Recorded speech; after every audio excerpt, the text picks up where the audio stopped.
Evangelho segundo escreveu Lucas, capítulo 8, verso 42b a 48. Enquanto ele ia, as multidões o apertavam.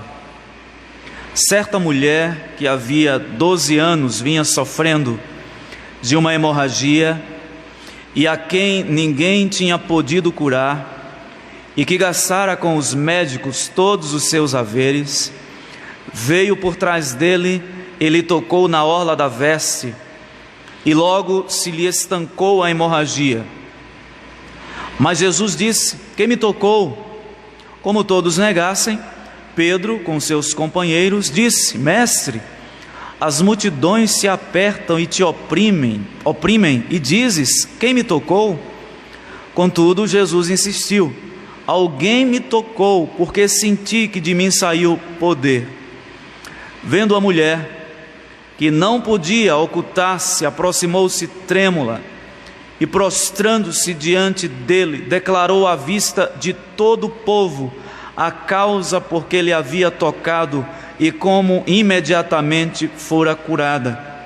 Então lhe disse: filha, a tua fé te salvou, vai-te em paz. Amém. Vamos mais uma vez orar ao Senhor. Estamos diante da tua palavra, nosso Pai, e queremos rogar ao Senhor que fale ao nosso coração de maneira clara e poderosa. Ó Deus, nesta passagem que nos fala de um encontro transformador entre Cristo e essa mulher sofredora, que carecia da tua misericórdia, carecia da tua cura, assim como nós precisamos hoje também do Senhor constantemente, operando de maneira graciosa em nossas vidas. Fala-nos, portanto, nesta noite, é o que nós te pedimos em nome de Jesus. Amém. Meus irmãos, a nossa vida é muitas vezes marcada por encontros. Alguns desses encontros são significativos, marcantes, deixam impressões, marcas em nossas vidas. Quando nós olhamos para o ministério de Jesus, nós observamos que isso também acontece. Alguns encontros durante o ministério de Jesus foram marcantes, aliás, todos eles foram marcantes. Este aqui, essa passagem da narrativa dessa mulher do fluxo de sangue, também é mais um encontro marcante e um encontro transformador. Porque depois que essa mulher se encontrou com Jesus, a sua vida não foi mais a mesma.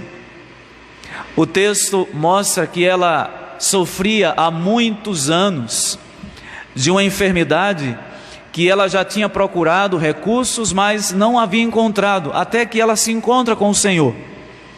Nós temos registro na Escritura de outros encontros com Jesus que também foram marcantes e transformadores. A exemplo de Zaqueu, aquele cego também que estava à beira do caminho, Bartimeu. Enquanto Jesus passava, ele gritava e mais alto quando as pessoas pediam para ele se calar, e a vida daquele homem não foi mais a mesma. Aquele outro aleijado, coxo, que estava à beira do lago, do tanque de Betesda, aguardando que alguém o jogasse na água, e ninguém tinha feito isso com ele, ele estava ali aguardando. Quando Jesus passou e viu aquele homem, a sua vida foi transformada. No contexto dessa passagem, o endemoniado de Gadara, o homem que vivia se arranhando nas pedras, nos sepulcros, andava um maltrapilho, mal vestido, que não tinha vida em sociedade, muito provavelmente vivia à margem, porque ninguém queria se aproximar daquele homem. Quando ele se encontra com Jesus, a sua vida é profundamente transformada. O próprio Jairo, que vai à procura de Jesus, porque a sua filha estava doente mortalmente, depois que Jesus vai à casa de Jairo, a sua vida e a sua família, e de modo especial a vida da sua filha, foi profundamente transformada. Alguns de nós aqui, irmãos que viviam antes de conhecer a Cristo, longe de Deus, afastados da graça, viviam como pecadores reprováveis diante de Deus, mas no dia que encontraram-se com Jesus, ou no dia que Jesus os encontrou, as suas vidas foram transformadas. Talvez você nessa noite seja a maior testemunha de que um encontro com Jesus é sempre marcante e transformador. É sobre isso que esse texto nos fala, do encontro de uma mulher pecadora, carente, sofrida, com o Salvador, gracioso, perdoador e misericordioso. Meus irmãos, o texto do capítulo 8 de Lucas está numa parte do livro muito interessante, porque no versículo 4 do capítulo, no versículo 14 do capítulo 4, nós vemos que Lucas diz que Jesus inicia o seu ministério na Galileia. Antes ele estava em outra região, pregando o evangelho do reino, mas a partir do capítulo 4, ele se dirige à Galileia, e é onde ele tem esse encontro com essa mulher. E nós vimos já mais perto do contexto da nossa passagem, no capítulo 8, do verso 26 ao verso 34, a narrativa do homem que foi liberto por Jesus. Ele era possuído por espíritos malignos. Essa narrativa está do verso 23, verso 26 ao verso 34 do capítulo 8. E Jesus estava se deslocando, ele estava indo atender um pedido de Jairo. Se os irmãos observarem, no capítulo 8, versículo 40, Jesus estava caminhando em direção à casa de Jairo, porque ele foi ao seu encontro dizer: Senhor, tem misericórdia de nós, a minha filha está muito doente e eu preciso que o Senhor faça alguma coisa por ela. E Jesus então estava se deslocando para a casa de Jairo, mas no meio do caminho ele encontra com esta mulher. O texto diz que Jesus estava cercado de uma multidão, e esta mulher, ouvindo a fama de Jesus, ela então estava no meio da multidão e tenta se aproximar dele, até que com muita dificuldade ela consegue tocar na orla da sua veste. Eu gostaria já de trazer uma questão importante aqui, é que Jesus nunca despreza um necessitado. O seu propósito aqui, inicialmente, não era curar essa mulher. Ele estava indo para curar a filha de Jairo, e isso acontece versículos 49 a 56, depois dele operar o milagre na vida dessa mulher, ele segue a sua jornada e então cura a filha de Jairo. Mas ele para no meio do caminho, ele interrompe a sua jornada por conta de uma mulher necessitada, por conta de uma pecadora que carecia da sua misericórdia, da sua cura. Isso nos mostra o quanto Jesus, ele atenta para as pessoas individualmente também. Ele não apenas nos vê na multidão, mas ele nos vê individualmente. Ele sabe quais são as necessidades mais íntimas do nosso coração, e é exatamente isso que ele faz com essa mulher. Ele para a sua caminhada para atender uma necessidade. Vamos então ao texto. Eu peço que você permaneça com a sua Bíblia aberta, porque o texto diz no verso 42, a parte inicial: enquanto ele ia, as multidões o apertavam. E aí no verso 43, certa mulher que havia 12 anos vinha sofrendo de uma hemorragia, e a quem ninguém tinha podido curar, e que gastara com os médicos todos os seus haveres.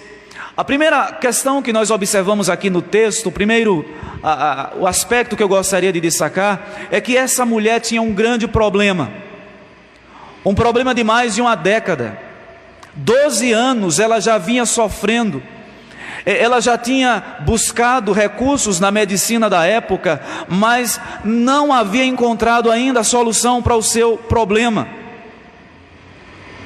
Ela tinha perdido a sua condição social, a sua vivência comum. Nós vamos ver isso mais à frente, porque ela, com o fluxo de sangue constante, era considerada pela lei mosaica como uma mulher impura.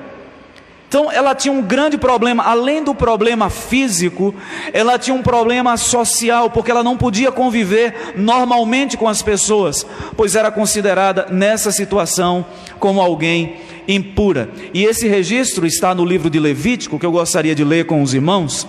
Levítico capítulo 15, verso 19.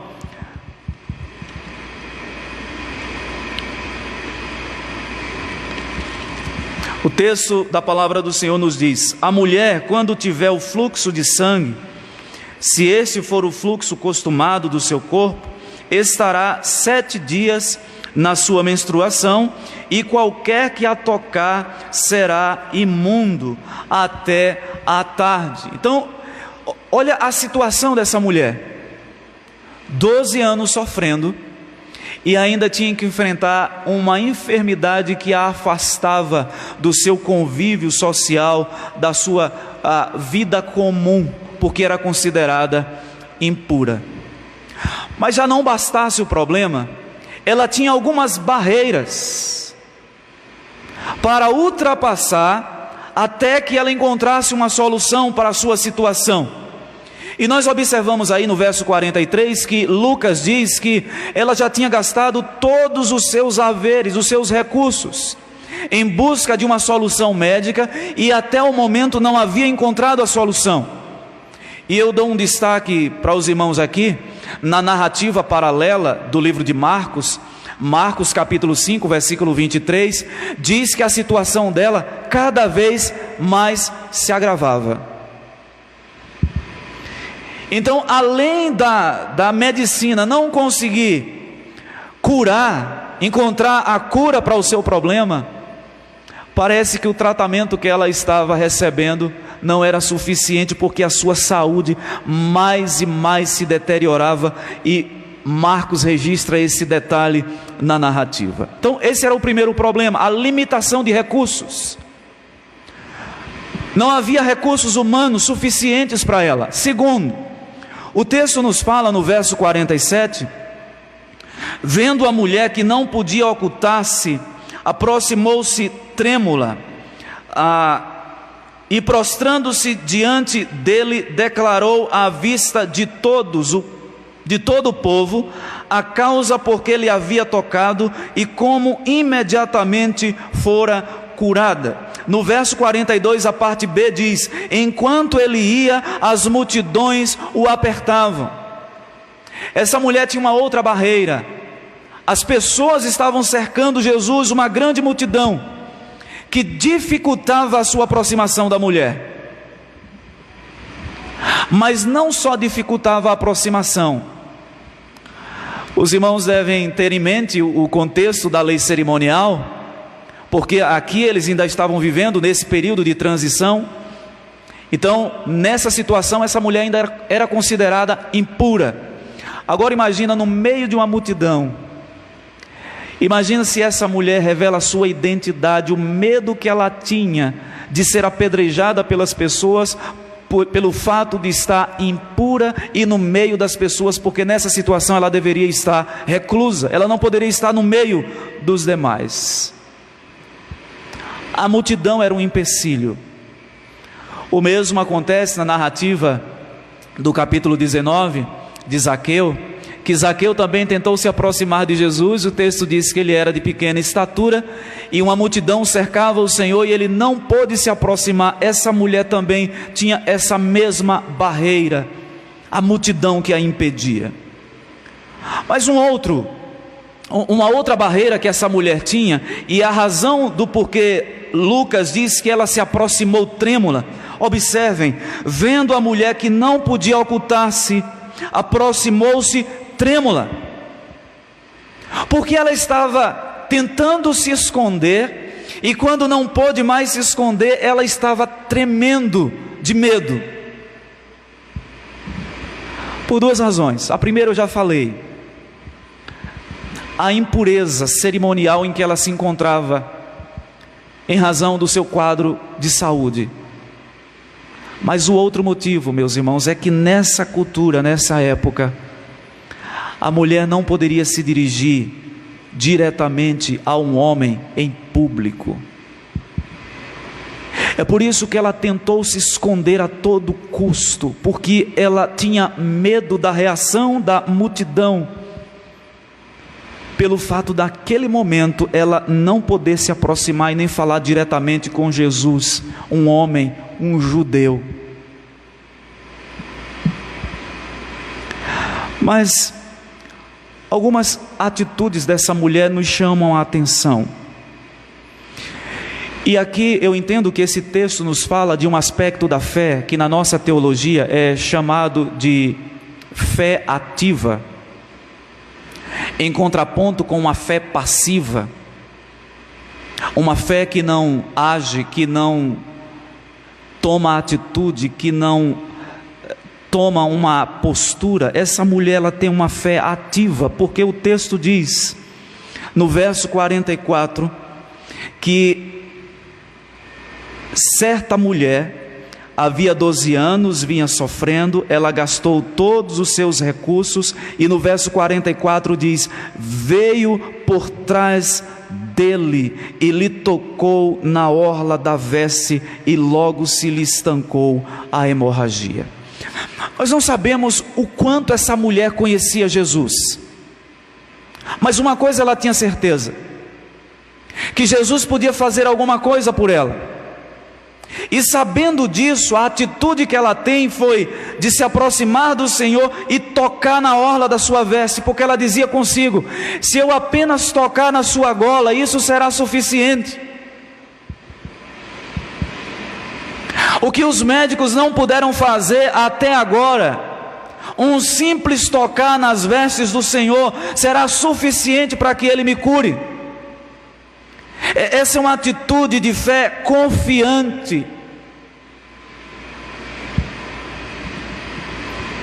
O texto diz mais, no verso 47, que ela não ficou apenas dizendo isso consigo, mas o texto diz que ela se aproximou do Senhor. Ela creu, tocou nas suas vestes, mas ela se aproximou. Ela não queria ficar distante de Cristo, ela queria caminhar próximo, ela queria estar perto do Senhor. O texto diz ainda no verso 47, que essa mulher prostrou-se, e a sua prostração é um reconhecimento de Cristo como Senhor da sua vida. Ela tocou nas suas vestes, aproximou-se do Senhor e se ajoelhou diante dele, reconhecendo que de fato Ele é Deus Todo-Poderoso, Senhor de todas as coisas, Senhor sobre a enfermidade. Eu já falei aqui para os irmãos que uma das razões do porquê nós temos tantos milagres na época de Jesus é porque um dos propósitos do ministério de Jesus era mostrar o poder dele sobre as maldições que foram trazidas pela desobediência do primeiro Adão. Quando o primeiro Adão desobedeceu a Deus e pecou contra ele no Éden, essa desobediência trouxe consequências ruins para a criação. E uma das consequências são as enfermidades, os sofrimentos aqui. É por isso que nós temos muitos relatos dos milagres de Jesus, porque o propósito desses milagres é revelar o seu poder, que Ele tem poder para quebrar as maldições trazidas pela desobediência do primeiro Adão. Ele, como o segundo Adão, como diz Paulo na carta aos Romanos, Ele veio para subverter, anular as obras, os efeitos do pecado, da desobediência do primeiro Adão. Então essa mulher reconhece o senhorio de Cristo e se prostra diante dele. Mas ela faz algo interessante, ainda no verso 47. O texto diz que ela aproximou-se trêmula, prostrando-se, declarou à vista de todo o povo a causa porque lhe havia tocado e como imediatamente fora curada. Aqui nós temos uma confissão pública, uma pública profissão de fé. Essa mulher queria que todas as pessoas soubessem o porquê ela estava ali, e a razão disso é porque ela cria no Senhor.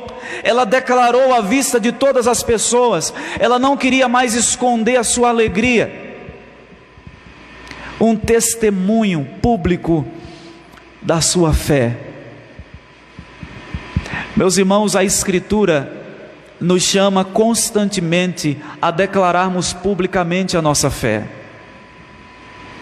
Nós não podemos nos esconder, não devemos nos envergonhar de quem somos. Às vezes a gente tem tanta disposição para defender tantas coisas, assuntos comuns, corriqueiros, mas quando é para a gente falar da nossa convicção, da nossa fé, a gente fica temeroso, reticente, com medo da reação das pessoas. Nesse mundo que a gente está vivendo, que é uma contracultura cristã, nós precisamos, como servos de Deus, declarar aquilo que cremos. Essa mulher joga por terra todo o seu temor e confessa, declara à vista de todas as pessoas a razão do porquê ela estava ali. O verso 48 nos mostra quem Jesus é e o que Ele pode fazer pelo pecador. Mas eu gostaria de chamar a atenção aqui dos irmãos para o fato de que esse texto nos mostra que Jesus de fato é um Salvador suficiente. Ele é um Salvador suficiente porque Ele é todo poderoso. O texto diz que essa mulher, ao tocá-lo, dele saiu poder. Jesus tinha acabado de acalmar uma violenta tempestade, capítulo 8, do verso 22 ao verso 39. Jesus tinha acabado de expulsar espíritos malignos daquele homem que era escravo há muito tempo. Dos versos 49 a 56, Jesus cura a filha de Jairo. E aqui nesse texto mostra que quando a mulher tocou nele, dele saiu poder. Ele é todo poderoso, o seu poder não se exaure, o seu poder não se esgota.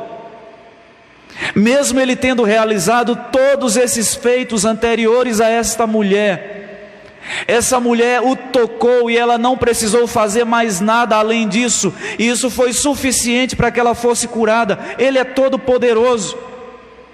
Uma palavra do Senhor acalma tempestades externas e tempestades internas também do coração. Uma palavra do Senhor fez com que os ventos se acalmassem, que os demônios saíssem daquele homem e que a filha de Jairo tornasse a vida. Jesus é o Salvador suficiente, Ele é todo poderoso. Mas um detalhe que às vezes passa despercebido nessa passagem é que além de poderoso, Ele é santo. Segundo a lei do Antigo Testamento, Jesus certamente estaria impuro aqui nessa situação. Ele teve o contato com aquele homem endemoniado. Posteriormente, aliás, não nessa passagem aqui, mas posteriormente na passagem da filha de Jairo, ele tocou aquela menina e ele também estaria impuro nesse caso, porque por ter tocado numa pessoa morta. Essa mulher, pelo fato de estar com um fluxo de sangue cerimonialmente impuro, pelo fato de ter tocado nele, também ele estaria impuro, mas ele não estava. E isso aqui já nos mostra uma questão muito importante. Em Cristo, as leis cerimoniais do Antigo Testamento têm o seu ponto de culminância e de cumprimento.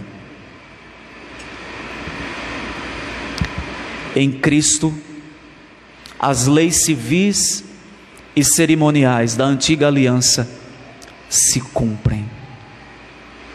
É por isso que ele não se torna impuro, porque ele é o Senhor. Mas ainda, agora sim, eu gostaria de olhar mais detidamente para o verso 48, porque Jesus, como um Salvador suficiente, ele amou essa mulher. Depois que aquela mulher faz a confissão pública de fé, no verso 48, então lhe disse: filha. Essa é uma expressão de amor e de misericórdia, de compaixão. O que Jesus estava dizendo para aquela mulher é: eu conheço a sua história, eu conheço o seu sofrimento, e por isso nesse momento você tem o meu amor, a minha misericórdia, a minha compaixão.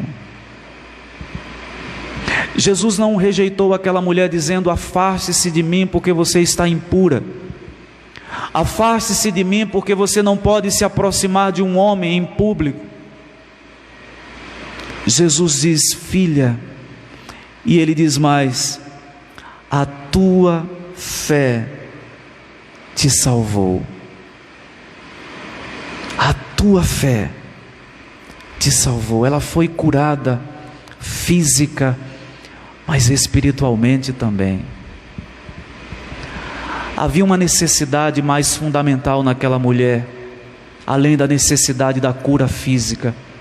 Ela carecia de um Salvador, e Jesus disse: a tua fé te curou. E ele ordenou sobre aquela mulher algo que talvez ela nos últimos 12 anos é o que mais procurava: paz. Jesus disse: vai-te em paz. Jesus disse aos seus discípulos no Evangelho segundo João que ele daria a sua paz aos discípulos. Ele daria essa paz de maneira liberal, abundante, não como o mundo dá, porque a paz de Cristo, como nós falamos aqui várias vezes na igreja, é a Shalom do Antigo Testamento. É a paz que não tem muito a ver com as circunstâncias, mas com a nossa condição diante de Deus. A paz de Cristo não significa ausência de conflito, de guerras, de dificuldades, mas a paz de Cristo significa que nós estamos em paz com Deus, e mesmo que as coisas à nossa volta não estejam tão bem, nós estamos em paz, porque estamos em paz com Deus. Esse é o significado da Shalom do Antigo Testamento, e é essa paz que Jesus dá a essa mulher, apesar de que o quadro mudou completamente, porque ela estava curada. Vai-te em paz. Meus irmãos, eu gostaria de já caminhar para o término desse sermão, fazendo algumas aplicações para as nossas vidas. O texto nos diz que essa mulher estava impura, porque ela, apesar do texto não dizer explicitamente, mas de acordo com a lei levítica do Antigo Testamento, ela estava impura. Nós não temos um fluxo de sangue em nosso corpo constantemente como essa mulher tinha, mas nós também precisamos de purificação a cada dia. Essa mulher precisava de cura, e nós também precisamos desse Senhor que a curou constantemente. Essa mulher já tinha buscado solução em vários lugares e não havia encontrado. Esse talvez seja um dos grandes problemas do homem moderno, que busca a solução para suas questões em vários lugares, inclusive na religião. Ele busca a solução nos prazeres, mas não encontra, porque a solução para o problema humano é Cristo. Porque todo problema humano tem a ver com o pecado original dos nossos primeiros pais, Adão e Eva. E somente em Cristo nós encontramos a solução para os nossos dilemas, inquietações e aflições. Jesus, portanto, é o único que pode trazer ao nosso coração aquilo que tanto precisamos. Nesse texto nós aprendemos também, e podemos aplicar para as nossas vidas, que é necessário ter uma fé ativa. Nós não podemos desenvolver uma fé contemplativa apenas. Nós precisamos ter atitudes de fé. E essa mulher, tomada pela graça de Deus, é exatamente isso que ela faz. Ela tinha muitas barreiras, dificuldades para serem transpostas, mas ela as rompe pela sua confiança no Senhor. Por fim, todos nós precisamos de um Salvador que nos ama, que nos acolhe e que nos concede a sua verdadeira paz. Eu entendo que essa passagem aqui é para nós, para aqueles que já conhecem a Cristo, precisam se aprofundar mais e mais no conhecimento dele. Mas essa passagem também é para aquelas pessoas que ainda não tiveram esse encontro transformador com Cristo. Ele pode trazer a paz, a alegria, a segurança que o seu coração tem buscado em todos esses anos. Fizeste-nos para ti, disse Agostinho, e o nosso coração só encontra paz quando repousa em ti. O Senhor nos fez para Ele. Ele é o nosso ponto de referência, de sentido e de significado. Que o Senhor nessa noite promova um encontro transformador com cada um dos que estão aqui e que nos ouvem também pela internet. Vamos